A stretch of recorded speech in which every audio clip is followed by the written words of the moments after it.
स्वागत है आप लोगों का। आप लोग देख रहे हैं बुद्धा's टीचिंग चैनल। हम यहाँ महाकारुणिक तथागत बुद्ध और उनके शिक्षाओं के विषय में चर्चा करते हैं।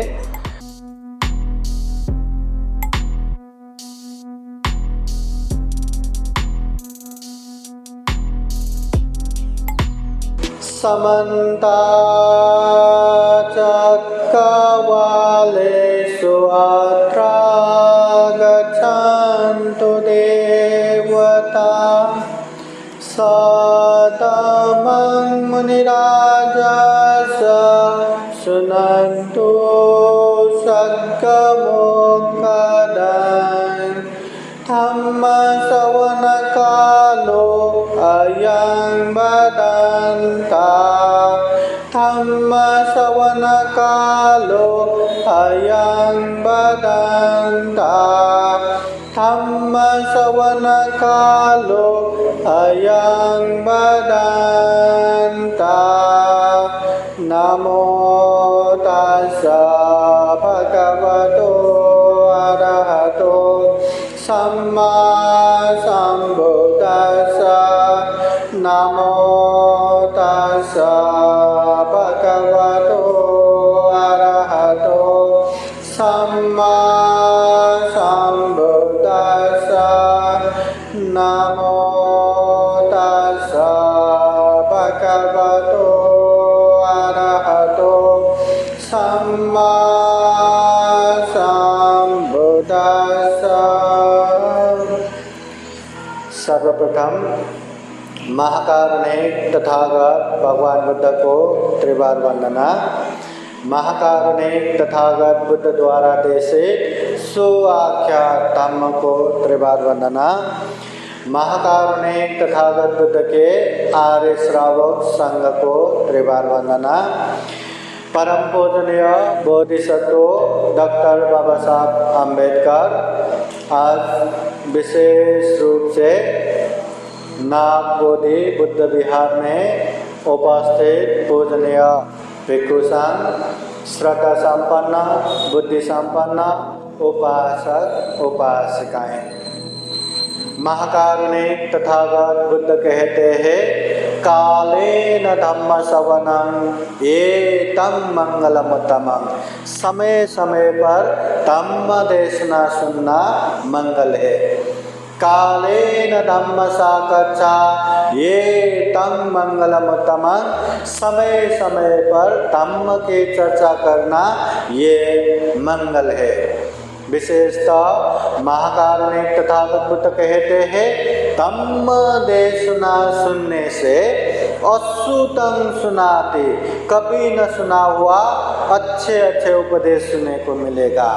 श्रुतं पर्योदपेति, बार बार सुनने से पाठ हो जाएगा, कंठस्थ हो जाएगा। कंखं वितरति, मन के शंका उपशंका जो संदेह है वो भी खत्म हो जाएगा। दिट्ठिं उजुं करोति, मन के मिथ्या दृष्टि खत्म हो जाएगा। चित्तमस्स पसीदति, अच्छे जगहों पर विश्वास उत्पन्न होके मन प्रसन्न होगा। इसलिए महाकारुणिक तथागत बुद्ध धम्म देशना सुनना, धम्म की चर्चा करना मंगल है ऐसा कहते हैं। एक समय महाकारुणिक तथागत बुद्ध के पास एक उपासक आता है और कहते हैं भगवान मुझे धम्म देशना सुनना है।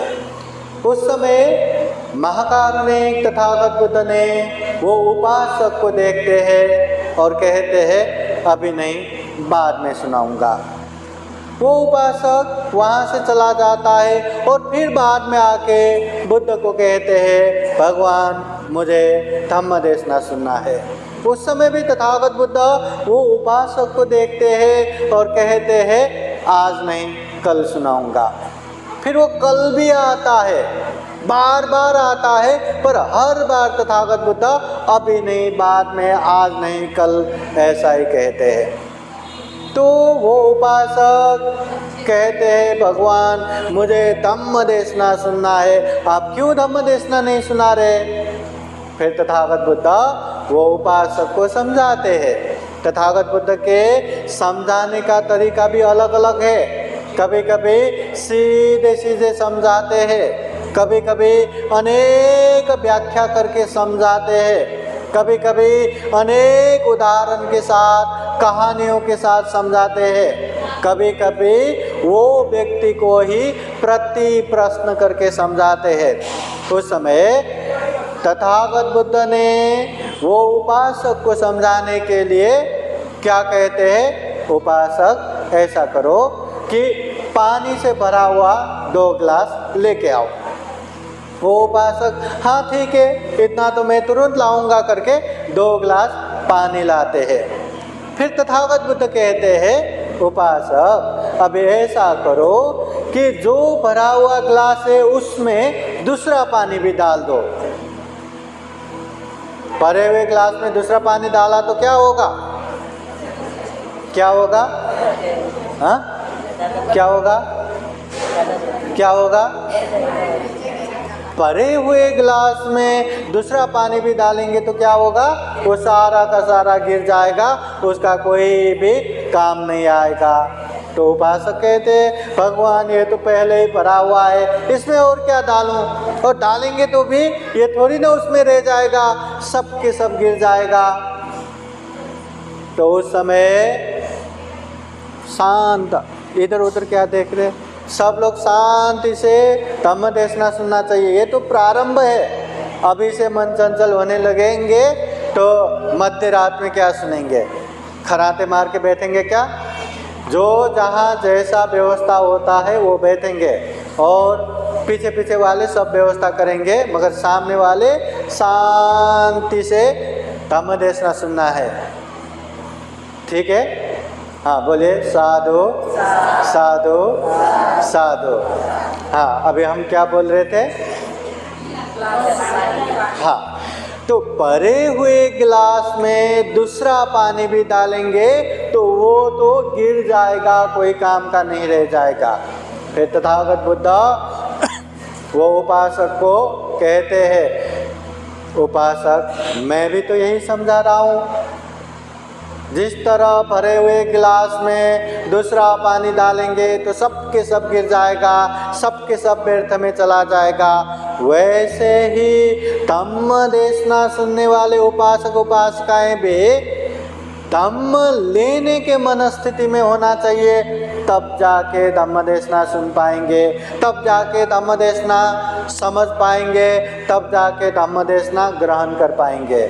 मन बहुत ही चंचल है, यहाँ वहाँ क्या हो रहा है, कैसा हो रहा है, यहाँ क्यों चिल्ला रहे करके ऐसे चंचल होके इधर उधर करते रहेंगे तो धम्म देशना सुन पाएंगे क्या? धम्म देशना समझ पाएंगे क्या?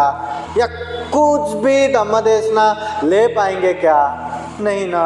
इसलिए चंचल नहीं होना चाहिए, एकाग्र होना चाहिए। दूसरा बुद्ध धम्म संघ के प्रति श्रद्धा होना चाहिए, विश्वास होना चाहिए। विश्वास ही नहीं रहा तो क्यों सुनेंगे? और सुनने को आ भी गया तो किसी के कहने पर ही आया होगा, वो क्यों सुनेंगे, क्यों समझ के लेंगे? वो तो यहाँ देखेंगे वहाँ देखेंगे, टाइम पास करेंगे, जितने देर बैठना है बैठेंगे, फिर मस्त जाके सो जाएंगे। बरोबर ना? हाँ तो बुद्ध धम्म संघ के प्रति श्रद्धा होने वाले उपासक उपासिकाओं के लिए आज का दिन, ये समय इतना महत्वपूर्ण है कि पूजनीय भिक्षु संघ अपने बिहार में आए हैं। महाकारुणिक तथागत बुद्ध के वाणी उपदेश द्वारा, महापरित्राण द्वारा सुनने को मिल रहा है। इससे बड़ा पुण्य क्या रहेगा? इतना बड़ा अवसर है, इतना बड़ा मौका है, कितने अच्छे से मन प्रसन्न होके वो धम्म देशना सुनेंगे। इसलिए श्रद्धा होना चाहिए, तब सुन भी पाएंगे, समझ भी पाएंगे, ग्रहण भी कर पाएंगे। और सबसे महत्वपूर्ण बात, मन में पूर्वाग्रह नहीं होना चाहिए। पूर्वाग्रह बोले तो कोई कितना कैसा भी बोलो, क्या करना चाहिए क्या नहीं करना चाहिए मुझे पता है, मला माहिती आहे ना का करायचं का नहीं करायचा, जो बोलना है बोलने दो, उनका काम है बोलना, बोलने दो, क्या करना है क्या नहीं करना है हमें पता है ना। ऐसा करके बैठेंगे तो आप लोग धम्म की बातें सुन भी नहीं पाएंगे, समझ भी नहीं पाएंगे, ग्रहण भी नहीं कर पाएंगे। समझ में आया क्या? तो धम्म देशना सुनने के लिए जो बैठे हैं उपासक उपासिकाएं, सबसे पहले एकाग्र होना चाहिए, ध्यान केंद्रित होना चाहिए। दूसरा, बुद्ध धम्म संघ के प्रति श्रद्धा होना चाहिए, विश्वास होना चाहिए।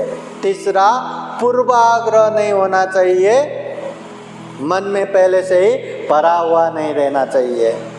ठीक है, तो ध्यान से हम सुन पाएंगे, इसलिए ध्यान से सुनिए।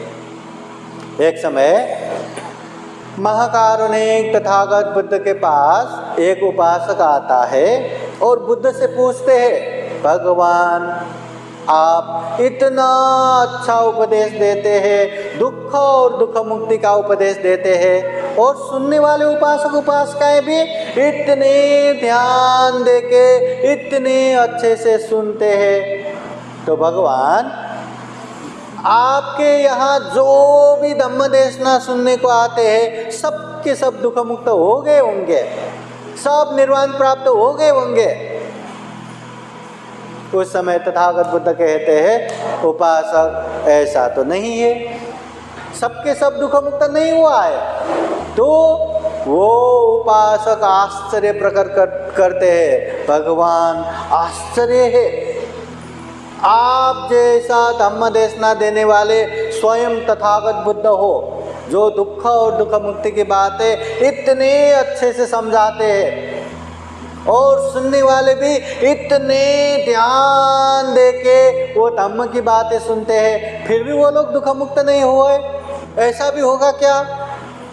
फिर जाके तथागत बुद्ध उसको भी समझाते हैं। अब तथागत बुद्ध के समझाने का तरीका है तो प्रति प्रश्न करते हुए, उसको ही प्रश्न करते हुए समझाते हैं। बुद्ध पूछते हैं, उपासक तुम्हारे चेहरा देखने से ये नहीं लगता कि तुम श्रावस्ती में रहने वाले हो, तुम कहाँ से आए हो? तो वो कहते हैं, भगवान हम तो श्रावस्ती में ही रहने वाले हैं, हम श्रावस्ती में अमुक अमुक जगह पे हमारा घर है। तो बुद्ध पूछते हैं, अच्छा ठीक है, तुम कहाँ से आके यहाँ बसे हो? तो वो कहते हैं, भगवान हम तो मगध के राजधानी राजगिरी से आके श्रावस्ती में रहे। अच्छा ठीक है, तो ये बताओ, ये श्रावस्ती से राजगिरी तक का रास्ता तुम्हें पता है क्या? तो वो कहते हैं, ऐसे कैसे पता नहीं होगा, खूब अच्छे से पता है, हमारे कितने अपने लोग तो राजगिरी में अभी भी है, आना जाना रहता ही है। फिर तथागत बुद्ध पूछते हैं, अच्छा ठीक है, तो जब ये पता चलता है कि तुम राजगिरी से यहाँ आके बसे हो, तो कोई तुम्हारे मित्र या कोई पहचान वाले तुमसे आके ये प्रश्न करते हैं कि नहीं कि श्रावस्ती से राजगिरी कैसे जाना है, रास्ता क्या है, पूछने के लिए आते हैं कि नहीं?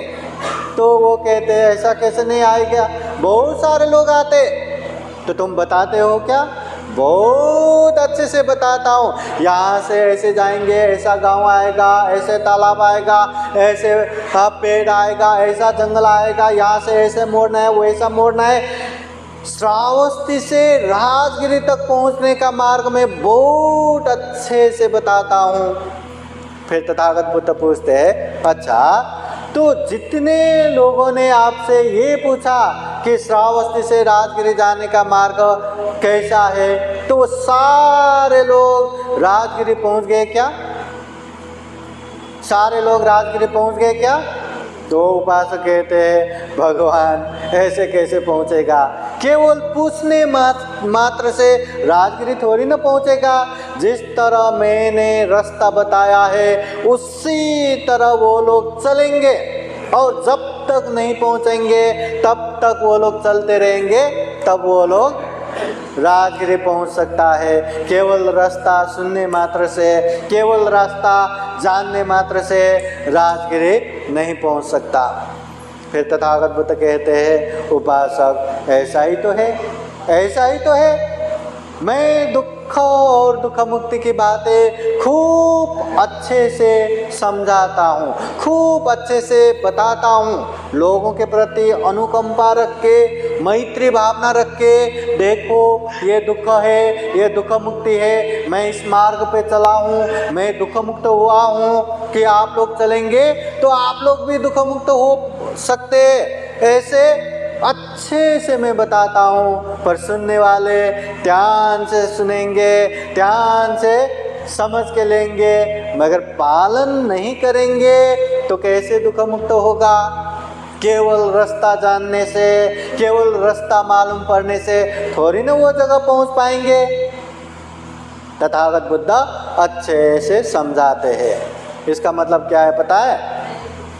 केवल महाकारुणिक तथागत बुद्ध के धम्म जानने मात्र से हमारी कल्याण होने वाला नहीं है, नहीं हो सकता। केवल बिहार आने मात्र से आप सभी लोग सुखी होगा, दुख मुक्त होगा, ये भी संभव नहीं है। ये बिहार धम्म का सेंटर है। बिहार में आते रहेंगे तो ऐसे बुद्धवाणी आप लोगों को सुनते मिलेंगे, बहुत सारा सुनने को मिलेंगे, पर उसको समझ के अभ्यास करेंगे तो केवल बिहार में ही नहीं, घर में भी सुख शांति से रह पाएंगे, घर में भी आनंद से रह पाएंगे, और हुआ तो सभी दुखों से मुक्त भी हो पाएंगे। पर जान के समझ के पालन भी करना चाहिए, परिपूर्ण रूप से पालन करना चाहिए। ठीक है, तो आज का ये विशेष माहौल है महापरित्राण का। महापरित्राण, लोग तो घर घर में भी परित्राण करते रहते हैं, करवाते रहते हैं। जो व्यक्ति को परित्राण अच्छे से पता है, ऐसे व्यक्ति ही महापरित्राण करवाते हैं, ये महापरित्राण कार्यक्रम का आयोजन करते हैं। इसका मतलब आप सभी को परित्राण तो पता ही रहेगा, पता है ना? माहिती आहे का परित्राण? हाँ, माहिती आहे हो कि नहीं हो? हाँ, तो पता है तो अच्छी बात है, पता नहीं है तो फिर से याद कीजिए, क्योंकि आज सारी रात हम वही परित्राण सुनने वाले हैं। इसलिए ये परित्राण निम्न का है, ये परित्राण क्या है थोड़ा सा जानेंगे। परित्राण, जब भी घर घर में कोई भी उपलक्ष्य हो, बुद्ध का आशीर्वाद, धम्म का आशीर्वाद, संघ का आशीर्वाद ग्रहण करने के लिए घर घर में पूजनीय भिक्षु संघ को आमंत्रण करते हुए हम ये परित्राण सुनते हैं, सुनाते हैं। जब बच्चे गर्भ में आते हैं, जन्म पूर्व से लेके मृत्यु नंतर भी बौद्ध जगत में यही परित्राण पाठ करते हैं, कराते हैं। तो ये परित्राण क्या है? परि बोले तो चारों ओर से, त्राण बोले तो आरक्षण, सुरक्षा। परिसमंतो दायते रखते परितंग। तथागत बुद्ध कहते हैं हमारे जीवन में चारों ओर से आने वाले अनेक तरह के विघ्न, बाधा, भय, अंतराय, समस्या आदियों से जो आरक्षण करता है, जो सुरक्षा देता है, उसी को परित्राण कहते हैं। ये परित्राण तथागत बुद्ध के सत्यवाणी है, ये परित्राण तथागत बुद्ध के करुणावाणी है। ये तथागत बुद्ध में, ये परित्राण में तथागत बुद्ध के अनंत अनंत गुण धम्म और आशीर्वाद है। धम्म के अनंत अनंत गुण धम्म और आशीर्वाद है, संघ के अनंत अनंत गुण धम्म और आशीर्वाद है, साथ ही साथ अनंत बोधिसत्वों के अनंत गुण धम्म और आशीर्वाद है ये परित्राण। इसलिए हर बार पूजनीय भिक्षु संघ परित्राण पाठ करते समय एक एक परित्राण होने के बाद ऐसा भी प्रार्थना करते हैं, ये तेन सत्सवचन, इस सत्य वचन के अनुभाव से सोतिते हो तो सबदा, हमेशा हमेशा स्वस्ति शांति हो। ये तेन सत्सवचन, इस सत्यवाणी के अनुभाव से सब दुख, सभी प्रकार के दुख, सब भय, सभी प्रकार के दुख, भय, सब रोग, सभी प्रकार के रोग विनश्यतु, विनाश हो, खत्म हो। ये तेन सत्यवचन, इस सत्य वचन के अनुभाव से वो तु ते जय मंगलंग, हमेशा हमेशा जय मंगल हो। एक तरह से ये सत्य क्रिया है। बुद्ध धम्म संघ के गुण धम्म को सामने रखते हुए इस सत्यवाणी के अनुभाव से आप लोगों को स्वस्ति शांति हो, सभी दुख विनाश हो, सभी भय विनाश हो, सभी रोग विनाश हो और हमेशा हमेशा जय मंगल हो, ऐसा कामना करते हैं। अब ये परित्राण इतना प्रभावकारी है तो क्या अपने हाथ में ब्लेड से घाव करेंगे और इसको देखते देखते परित्राण करेंगे कि ये घाव अब के अभी ठीक हो जाओ, हो जाएगा क्या? हो जाएगा क्या? नहीं। हाँ, इसको जितना समय लेना है लगता ही है। तो इसका मतलब क्या? परित्राण मन से आने वाले अनेक तरह के बीमारी, तनाव, चिंता या जितने भी कमजोरियां हैं उससे आने वाले ये बीमारियों को खत्म कर देता है, रोग को खत्म कर देता है, भय को खत्म कर देता है, दुख को खत्म कर देता है। आज के वैज्ञानिक भी कहते हैं इंसान को जितना भी बीमारी आता है ना, मोर देन 90%, 90% से ज़्यादा मन की वजह से ये बीमारी आता है। मानते हो क्या? कभी आप लोगों को लगता है ना आज कितना सर दर्द जैसा हो रहा है, सर दर्द, कितना भी बुखार जैसा हो रहा है, बुखार है ना। ये मन जब जब कमज़ोर होता है तब जाके अनेक बीमारी शुरू होता है। इवन कैंसर भी ऐसे आता है बोलते हैं। इसलिए ऐसे कमज़ोर मन को दृढ़ करने का काम, बलवान बनाने का काम ये परित्राण करते हैं। हाँ, ये मन का आत्मविश्वास बढ़ाना, सेल्फ कॉन्फिडेंस डेवलप करना, मन को एकदम बलवान बनाने का काम ये परित्राण करते हैं। और परित्राण का अनुभव खूब सारा है। तथागत बुद्ध के समय में एक दंपति तथागत बुद्ध के दर्शन करने आते हैं। उसके अभी अभी छोटा सा पिल्लू, छोटा सा बच्चा हुआ। हाँ, वो बच्चे को भी आशीर्वाद दिलाएंगे करके तथागत बुद्ध से मिलने के लिए आते हैं। जब वो उसके माता पिता वंदना करते हैं, तथागत बुद्ध सुखी हो, दीर्घायु हो करके आशीर्वाद देते हैं। जब छोटे से बच्चे को वंदना करवाते हैं तो उसको आशीर्वाद नहीं देते, तथागत बुद्ध मौन रहते हैं। तो ये देख के वो उसके माता पिता घबरा गए, तथागत बुद्ध आशीर्वाद क्यों नहीं दे? फिर विनती करते हुए पूछते हैं, भगवान आपने हमें तो आशीर्वाद दिया मगर ये बच्चे को आशीर्वाद नहीं दिया, क्यों ऐसा? तो तथागत बुद्ध कहते हैं जिसका आयु बाकी हो उसको ही हम दीर्घायु हो करके आशीर्वाद दे सकते हैं। इसका मतलब क्या है? बुद्ध कहते हैं ये बच्चे 7 दिन में मरने वाले हैं और इसको मैं दीर्घायु हो का आशीर्वाद कैसे दे सकता हूँ?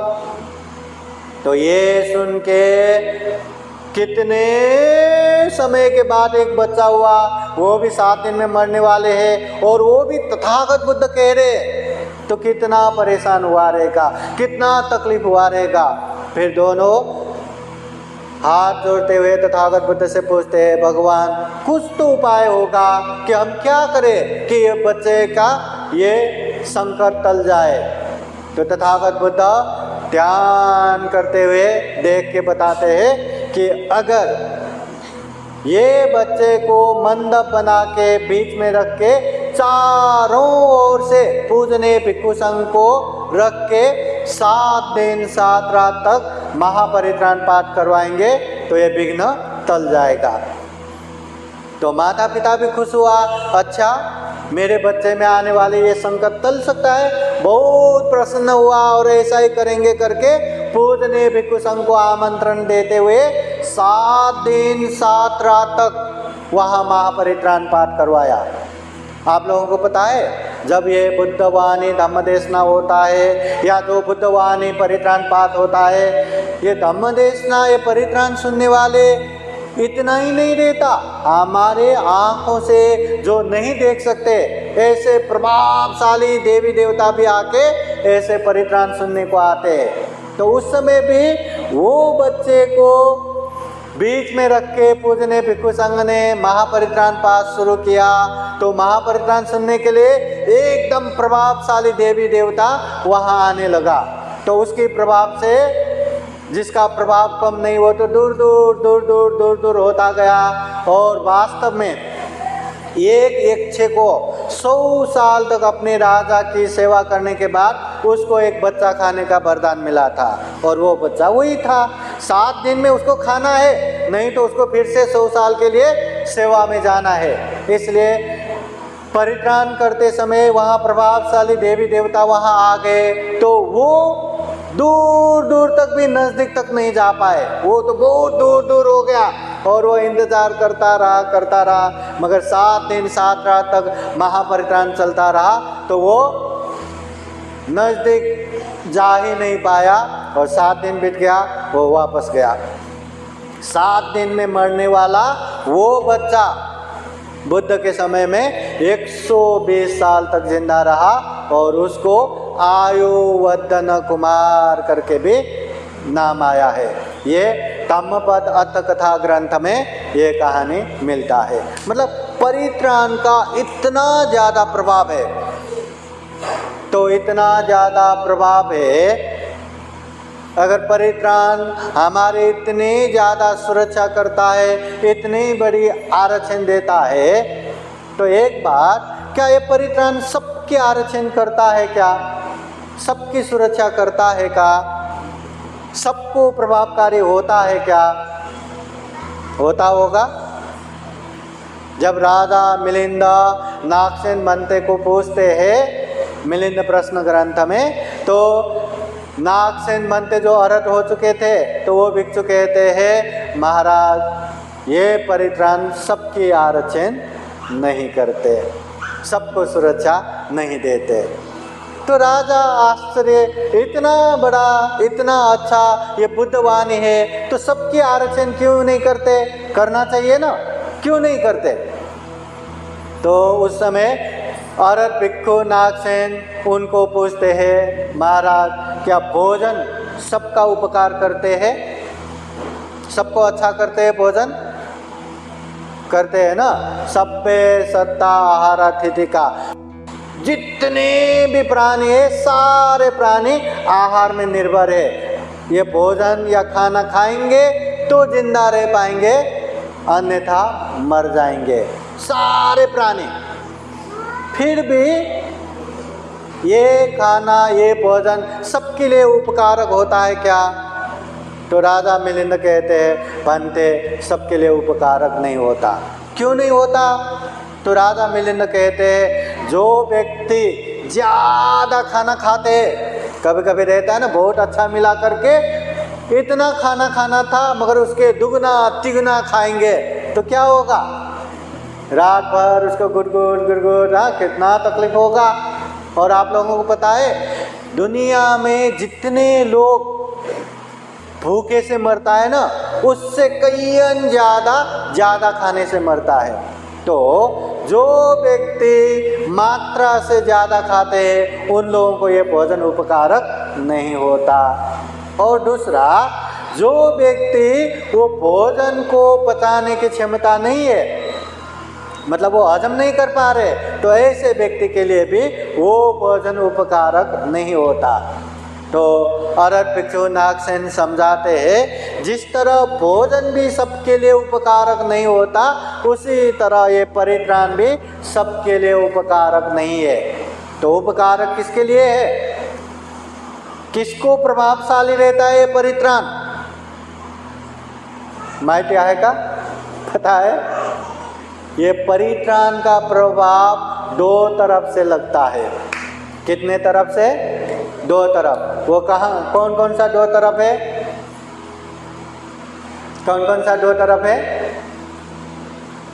एक है परित्राण करने वालों के तरफ से, दूसरा है परित्राण सुनने वालों के तरफ से। परित्राण करने वाले पूजनीय भिक्षु संघ, जब ये परित्राण पाठ करेंगे, जो परित्राण पाठ कर रहे उसको शुद्ध रूप से करना है, वो परित्राण को समझ के पाठ करना है। कोई भी गाना गाने जैसा करके वो परित्राण करेंगे तो उसका प्रभाव नहीं है। ये बुद्धवाणी गाथा पाली परित्राण पाठ कर रहे, ये होश होना चाहिए, ये स्मृति होना चाहिए। और तीसरा, लोभ लालच मुक्त होके सुनने वालों के प्रति मैत्री करुणा होना चाहिए। अगर ऐसा रहा तो परित्राण करने वाले पूजनीय भिक्षु संघ के तरफ से आप लोगों को वो प्रभाव लगता है।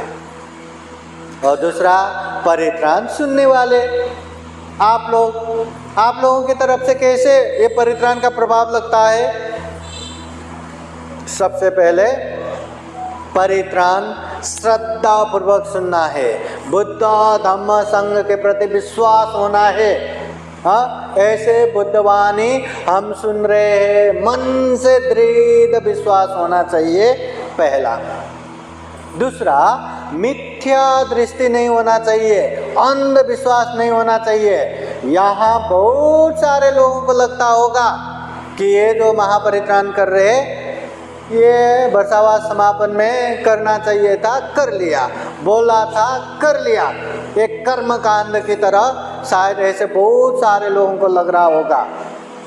ऐसे किसको लगता है? जिसको बुद्ध के प्रति, धम्म के प्रति, संघ के प्रति दृढ़ श्रद्धा नहीं रहता, उन लोगों को लग सकता है। मगर जिनको बुद्ध धम्म संघ के प्रति श्रद्धा है, अरे इतना पुण्य करने का मौका मिल गया, चाहे ये बिहार की वजह से हो, चाहे महिला मंडल की तरफ से हो, चाहे किसी भी कारण से हो, इतना बड़ा सौभाग्य मिला करके प्रसन्न होके ये परित्राण में सहभागी होंगे तो उसको बहुत बड़ा पुण्य लगता है। इसलिए मिथ्या दृष्टि नहीं होना चाहिए, अंधविश्वास नहीं होना चाहिए। और तीसरा, पंच महापाप से मुक्त होना चाहिए। पंच महापाप बोले तो 5 बहुत बड़े पाप, ऐसे बड़े पाप कि जो पाप किया तो स्वयं तथागत बुद्ध भी उसको नहीं बचा सकता। ऐसे पंच महापाप, बड़े पाप, वो पाप किया, वो 5 पाप में एक भी पाप किया तो महाअविंची नरक में पतन होना अवश्यंभावी है, निश्चित है। तो जानिए, जीवन में कभी भी ऐसे पाप नहीं करना चाहिए। ये पंच महापाप देवदत्त भिक्षु ने किया, महाअविंची नरक में गया। अजातशत्रु ने किया, महाअविंची नरक में गया। अंगुलीमाल डाका, जिसने हजारों लोगों की जान लेके अंगूठी जमा करके उसका माला पहन के चला, मगर तथागत बुद्ध के शरण में आके सारे पापों से अलग होके ध्यान साधना करके वो दुख मुक्त हो गया, क्योंकि उसने पंच महापाप नहीं किया था। तो वो पंच महापाप क्या क्या है समझ लीजिए। जीवन में कभी भी ये पाप नहीं करना। पहला पाप है जन्मदाता माता की हत्या करना। दूसरा पाप है जन्मदाता पिता की हत्या करना। तीसरा पाप है जो अर्हत हो चुके हैं छिन्नाश्रवी व्यक्ति की हत्या करना, दुख मुक्त व्यक्ति की हत्या करना। चौथा है तथागत बुद्ध के शरीर को चोट पहुंचाना। और 5वां है संघ भेद करना, संघ को 2 टुकड़ा करना। ये बहुत बड़ा पाप है। ये पाप किया तो उसका क्षमा नहीं है। तो जो व्यक्ति ऐसे पाप किया रहेगा ना, ऐसे उपासक उपासिकाओं को ये परित्राण भी कोई प्रभाव नहीं दे सकता, कोई सुरक्षा नहीं दे सकता। जिस तरह मरे हुए पेड़ को, मुरझाए हुए पेड़ को कितना भी पानी डाल के सिंचन करे तो वो फिर से हरा भरा होगा क्या? फिर से जिंदा होगा क्या? नहीं। मरे हुए पेड़ को कितना भी घड़ा पानी दे के सिंचन करो वो फिर से जिंदा नहीं हो सकता। वैसे ही ऐसे पाप किए हुए उपासक उपासिकाओं के लिए कितना भी परित्राण करो उसको आरक्षण नहीं दे सकता, सुरक्षा नहीं दे सकता। समझ में आया क्या? इसलिए एकाग्र होके श्रद्धा पूर्वक परित्राण सुनना चाहिए। हाँ, मिथ्या दृष्टि से मुक्त होना चाहिए और पंच महापाप से मुक्त होना चाहिए, तब जाके सुनने वालों के तरफ से भी परित्राण का प्रभाव हो जाता है। दो तरफ का ये परित्राण का प्रभाव है। ठीक है, इसलिए पूजनीय भिक्षु संघ भी आप लोगों को खूब खूब मंगल मैत्री हो करके परित्राण पाठ करेंगे। आप लोग भी एकाग्र होके श्रद्धा पूर्वक परित्राण पाठ सुनेंगे तो आप लोगों की तरफ से भी इसका प्रभाव लगेगा। नहीं तो एक तो रात का समय, नींद आने का समय है, और दूसरा ये हिंदी तो है नहीं, पाठ करते समय पाली में पाठ करते, बुद्ध वाणी में पाठ करते, एक तो समझ में भी नहीं आएगा। हाँ, तो ऐसे में फिर श्रद्धा कम हो सकता है, विश्वास कम हो सकता है, फिर आलस्यता बढ़ सकता है, फिर उसका प्रभाव खत्म हो जाएगा। इसलिए एकदम सजग सचेत होके श्रद्धा पूर्वक ये बुद्धवाणी परित्राण सुनना है। ये परित्राण सुनने से तथागत बुद्ध के समय में भी खूब सारे लोगों के कल्याण किया है, अभी भी कल्याण करेगा, भविष्य में भी कल्याण करता रहेगा। ऐसे बुद्धवाणी सुनने का मौका मिला करके एकदम श्रद्धा पूर्वक ध्यान पूर्वक ये परित्राण सुनना है। परित्राण में हम बार बार एक मोर सुत्त मोर की कहानी सुनाते हैं। एक मोर की कहानी कैसा है? महाकारुणिक तथागत बुद्ध पहले बोधिसत्व अवस्था में एक मोर होके जन्म लिया था। वो मोर एकदम स्वर्ण का था, सोने जैसा, इतना अच्छा, इतना खूबसूरत, दूर से देखेंगे तो बिल्कुल सोने का ही। तो वो मोर अपने बचाव के लिए, अपने सुरक्षा के लिए वो जंगल से उड़ के दूर हिमालय पर्वत के नज़दीक जो जंगल था वहाँ रहने लगते हैं। तो वो सुबह शाम, वो सुबह ये उगते हुए सूर्य को देखते और शाम को डूबते हुए सूर्य को देखते, वो परित्राण आरक्षण लेता था। हाँ, ऐसा करके सुबह के समय में दिन भर आने वाले समस्याओं से आरक्षण हो, और रात के समय में आने वाले समस्याओं से आरक्षण हो करके वो परित्राण आरक्षण लेता था। इसलिए उसको कोई भी विघ्न बाधा नहीं आया। एक समय शिकारियों ने देखा, अरे इतना अच्छा मोर को अगर पकड़ पाएंगे तो राजा को देंगे तो कितना इनाम मिलेगा। तो उन लोगों ने खूब कोशिश किया, पकड़ ही नहीं पाया। हार के वो गांव में आया, अपने पुत्र को बता के गया। एक समय वो देश के जो राजा के पत्नी महारानी है ना, उसने भी सपना देखा। सपने में साक्षात सोने का मोर आके उसको उपदेश दे रहा था सपने में। तो ये देखने के बाद उसने राजा को बताया, महारानी है तो जो इच्छा होता है पूरा होना चाहिए, ऐसा रहता है ना।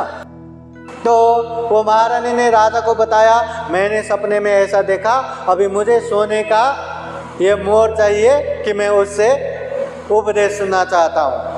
ऐसा भी होगा क्या? नहीं, कैसे भी हो मुझे चाहिए। अब राजा महारानी के सामने विवश, अब क्या करे? तो राजसभा में सारे विद्वानों को इकट्ठा करके घोषणा करते कि महारानी को ऐसे ऐसे इच्छा उत्पन्न हुआ है, क्या किसी को भी पता है क्या सोने का ये मोर रहता है कि नहीं? तो वहाँ बैठे विद्वान लोग कहते हैं, महाराज इस तरह के मोर भी हो सकता है, ऐसे सोने का मोर भी हो सकता है। तो राजा थोड़ा खुशी हुआ, ठीक है, तो वो कहाँ पाया जाता है, कहाँ मिलेगा? तो विद्वान लोग कहते हैं इसके विषय में हमें पता नहीं, शायद शिकारियों को जमा करेंगे तो शायद उन लोगों को पता चले। तो ठीक है करके देश के सारे शिकारियों को वहाँ इकट्ठा किया और घोषणा किया, किसी ने ऐसे सोने का मोर देखा है क्या? अब किसी ने तो देखा नहीं, मगर जिस शिकारी ने वो सोने के मोर को देखा था, अपने बच्चे को बता के गया था, वो बच्चे भी वहाँ था। तो उसने बोला, महाराज मैंने सुना, देखा तो नहीं मगर सुना है, मेरे पिताजी ने मरते समय बता के गया है। तो राजा ने खुशी होके, चलो जाओ तुम जाके उसको पकड़ के लाओ, तुम्हें इतना इतना इनाम देंगे करके भेजा।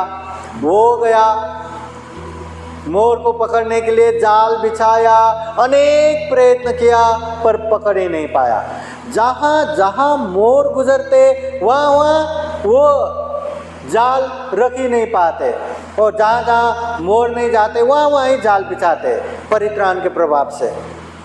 तो इस तरह परित्राण के प्रभाव से वो शिकारी कितना पीछे लगा, कितना पीछे लगा, एक बार भी हाथ में नहीं आया। तो वो भी थकार के वापस गया, पकड़ नहीं पाया। और उधर महारानी भी सोने के मोर की तमदेशना सुनना है, वो इच्छा करते करते करते करते खाने का मन नहीं, कुछ करने का मन नहीं, वो थका हारा दुबला पतला हो गया, और ऐसा होते होते वो जल्दी मर गई। वो इच्छा पूरा नहीं हुआ, इस वजह से महारानी की मृत्यु जल्दी हो गई। अब अपनी महारानी की मृत्यु हो गया तो राजा को गुस्सा आएगा कि नहीं? इतना गुस्सा आया कि ये सोने की मोर की वजह से, हाँ, ये सुवर्ण वर्ण मोर की वजह से महारानी की जान गई, अभी इसको छोड़ूंगा ही नहीं। उसने खूब सारे शिकारियों को भेजा पर एक ने भी पकड़ नहीं पाया। होते होते अभी वो भी मरने के कगार पे आ गया, मगर उसके मन में वो मोर को कैसे भी खत्म करना है, उसके मन में द्वेष था, क्रोध था। तो उसने सोने के पत्र में सोने के अक्षर से लिखवाया कि ऐसे ऐसे दंडक पर्वत, हिमालय पर्वत के नज़दीक वहाँ सोने का मोर है, जो कोई भी उसको मारने के लिए, जो कोई भी वो सोने के मोर को पकड़ के उसका मांस खाएगा वो अमर हो जाएगा। सोने के अक्षर से सोने के पत्र में लिख के रख दिया, और वो राजा मर गया। मरने के बाद दूसरा राजा आया, वो पत्र देखा, सोने के अक्षर में लिखा है और अमर होने की राज है। हर कोई अमर होना चाहते है कि नहीं? मरना चाहते हैं या जिंदा होना चाहते हैं? सांगा हो, मरना चाहते या जिंदा रहना चाहते? हर कोई जिंदा रहना चाहते हैं। हाँ, बीमार से बीमार व्यक्ति, बूढ़े से बूढ़े व्यक्ति, गरीब से गरीब व्यक्ति, वो भी मरना नहीं चाहते, हमेशा जीना चाहते। तो वो राजा नए नए राजा बन गया, उसको वहाँ अमर होने के उपाय मिल गया। तो उसने भी शिकारियों को भेजा, खूब सारे शिकारियों को भेजा, मगर एक ने भी नहीं पकड़ पाया। फिर वो राजा मर गया, फिर दूसरा राजा आया, उसने भी जीवन भर प्रयत्न किया, वो सुवर्ण वर्ण मोर को पकड़ नहीं पाया। ऐसे पुश्तों पुश्ता 7 पुश्ता तक चला गया। कहते हैं 700 साल तक वो सोने के मोर को पकड़ नहीं पाया। वो इतना लंबा जिया भी और उसको पकड़ भी नहीं पाया। क्यों? क्योंकि वो परित्राण करते थे सुबह शाम। अंत में एक बुद्धिमान शिकारी ने उपाय कौशल्य द्वारा एक जो मोरनी रहता है ना, मोरनी को एकदम तालीम देके वो जंगल में छोड़ दिया। मोरनी की आवाज़ से 700 साल तक अकेले रहे। वो मोर का चित्त विचलित हो गया, उसके आवाज़ से आसक्त होके उसके पीछे गया तो परित्राण करना ही रह गया। और उसी दिन वो जाल में पकड़ में आ गया, और उसको पकड़ के शिकारी राजा के समक्ष ले जाते हैं। और राजा उसको मार के खाने की वो बात हो रहा था, तब मोर भी बात करते हैं कि महाराज आपने मुझे क्यों पकड़ा? तो राजा कहते हैं हमारे यहाँ सोने के पत्र में सोने के अक्षर से लिखा है, जो कोई भी सुवर्ण वर्ण के मोर को खाएगा वो अमर हो जाएगा। मुझे अमर होना है, इसलिए तुम्हें मार के खाना है। तो मोर कहते हैं महाराज, जब मैं खुद अमर नहीं, मैं खुद मरने वाला हूँ, तो मेरे मांस खा के आप कैसे अमर हो जाएंगे?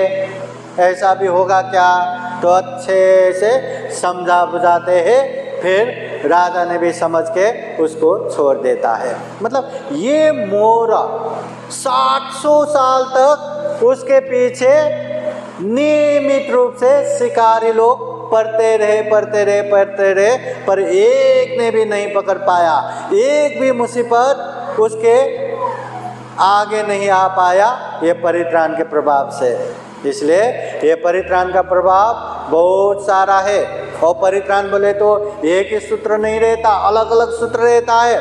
जब माँ के गर्भ में रहता है तो गर्भ मंगल विधि, जब जन्म होता है तो मंगल मैत्री, हाँ, जन्म से लेके ये अक्षर शुभारंभ करना हो, विवाह करना हो, मंगल परिणय करना हो, या जो भी सुखद अवस्था में, दुखद अवस्था में, जो भी उपलक्ष्य में, चाहे मरण समय में हो, हर समय में परित्राण पाठ करते हैं, पर अलग अलग परित्राण पाठ करते हैं। जब यही परित्राण लंबे लंबे सूत्रों का पाठ करते हैं, बड़े बड़े सूत्रों का पाठ करते हैं, ज़्यादा सूत्रों का पाठ करते हैं, तब वो महापरित्राण होता है। बौद्ध देश में ऐसे महापरित्राण दिन भर भी करते हैं, ऐसे महापरित्राण रात भर भी करते हैं, ऐसे महापरित्राण 7 दिन तक भी करते हैं, सप्ताह रूपी महापरित्राण भी करते हैं। तो ये परित्राण का प्रभाव बहुत ज़्यादा है। ये बुद्ध वाणी है, तथागत बुद्ध के सत्य, करुणा, मैत्री वचन से भरा हुआ, बुद्ध धम्म संघ के अनंत गुण धम्म और आशीर्वाद से भरा हुआ, अनंत बोधिसत्वों के अनंत गुण धम्म और आशीर्वाद से भरा हुआ ये परित्राण पाठ है। इसलिए ये परित्राण पाठ हम जैसे लोगों के लिए कान में पढ़ना भी बहुत बड़ा पुण्य है, बहुत बड़ा मंगल है, क्योंकि ये बुद्धवाणी है।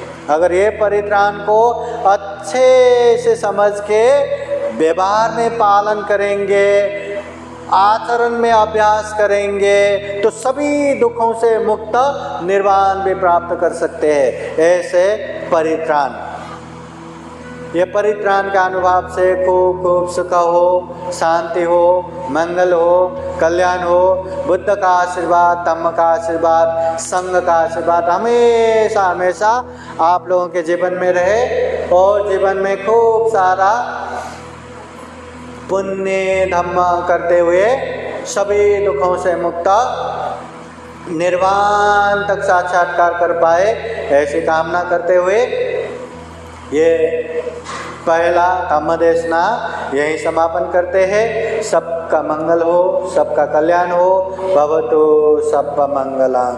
साधु साधु साधु साधु साधु। बुद्धं नमामि, बुद्ध को नमन करता हूँ। धम्मं नमामि, धम्म को नमन करता हूँ। संघं नमामि, संघ को नमन करता हूँ।